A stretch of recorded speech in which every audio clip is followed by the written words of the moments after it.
দই গাল খাইয়াই মনে হচ্ছে এখনই জিবলের সামনে টেবিল ফ্যান পাতায় বসি।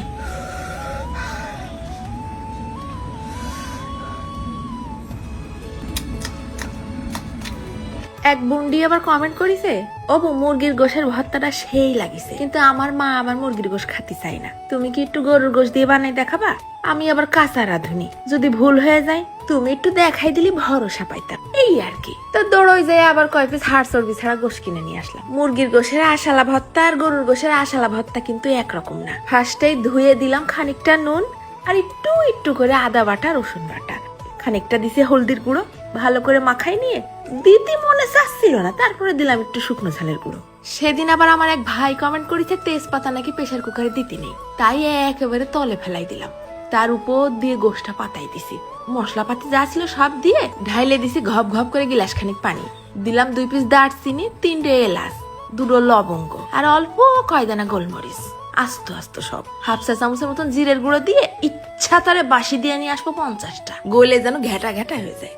সিদ্ধ হতে লাগুক পাশের কড়াইতে সর্ষের তেলের মধ্যে ভাইজে নেই বস্তা খানিক শুকনো ঝাল, তারপরে একে একে দিয়ে দেবো মোট খানিক পেঁয়াজ কুচি আর বেশ খানিকটা রসুন কুচি, এগুলোরও ভাইজে একেবারে লাল লাল মুসমুসে করে তুলে রাখবো। মজা করে খাবা, একটু কষ্ট করবে না তাই হয়। ওধারে গোশ একদম সিদ্ধ হয়ে পানিও একেবারে শুকিয়ে গেছে, তারপরে একটা গামলার মধ্যে ঢেলে নিয়ে ওই শুকনো মশলা আস্তে আস্তে যেগুলো ছিল সব খুঁটে খুঁটে ফেলাই দিই, না সব খাওয়ার সময় এসে করবেন ডিস্টার্ব। তারপরে গোশটা একেবারে আশ আশ করে ছাড়াই নিছি, শুকনো ঝাল আবার হুদাই নরম হয়ে গেছে, ভাঙতিল না, তাই আবার খানিকটা নুন দিয়ে গুঁড়ো করে নিলাম, দিয়ে দিছি ওই ভাজা পেঁয়াজ রসুন, বেশ খানিকটা কাঁচা ঝাল কুচি, দরকার হয় কাঁচা আদায় লবণ মাখায় খাইয়ে শীত হয়ে পড়ে থাকবো, তারপরও গালের মধ্যে আজকে আগুন ধরাতে ছাড়বো না।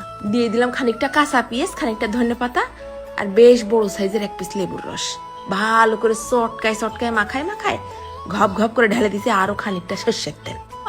নিজেরা কন্ট্রোল রাখে মুশকিল হয়ে যাচ্ছে, নুনটা চাকতি একটুখানি গালে দিলাম, ওরে খুদা ফার্স্টে জিবলেটা আমারে কষ্ট, তোর সাথে এই মুহূর্তেই ব্রেকআপ। আরে ব্রেকআপ তুই পরের দিস, আগে খাইয়ে যা। রাঁধলাম ঝরঝরা করে লম্বা চালের গরম ভাত, তার মধ্যে একটুখানি গোশ ভর্তা নিয়ে আশ আশ মাখাই নিচ্ছি, ভাতের কালার ফাঁকে ফাঁকে মেরে দিচ্ছি খসমস করে একটা কাঁচা ঝালের পর কামড়, একটু ভিটামিন সি খাই যেন জিবলের মাথাটা ঠিক থাকে। ও এই স্বাদের ভাগ হবে না, এত মজা। কাঁচা দিয়ে ভাজা দিয়ে ঝাল পেঁয়াজের ঘিরান ছড়াই গেছে গালের মধ্যে, আর সাথে গোশের একটা ফেলেবার তো আছেই। গরুর গোশের আশ আশ বাড়তেছে দাঁতে, ঝোল গোশের তো মজা বেশি। এক মা খাতে চাইছে না বানাই পারা যায়, তাই আবার দৌড়ই যে বাজার থেকে কিনে নিয়ে আসলাম।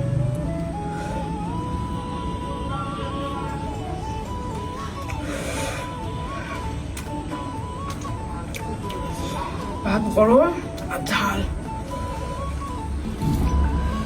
ভাত লাল টুকটুকে হয়ে গেছে। ও বন্ডি এইরকম করে একবার বানাবা, একদম সহজ, ঘিরানটাও ফাইন আসবে না। সব থেকে মজার কথা 2-1 পিস গোশ দিয়েও বানাই খেতে পারবানি। চলে গেলাম, ধন্যবাদ।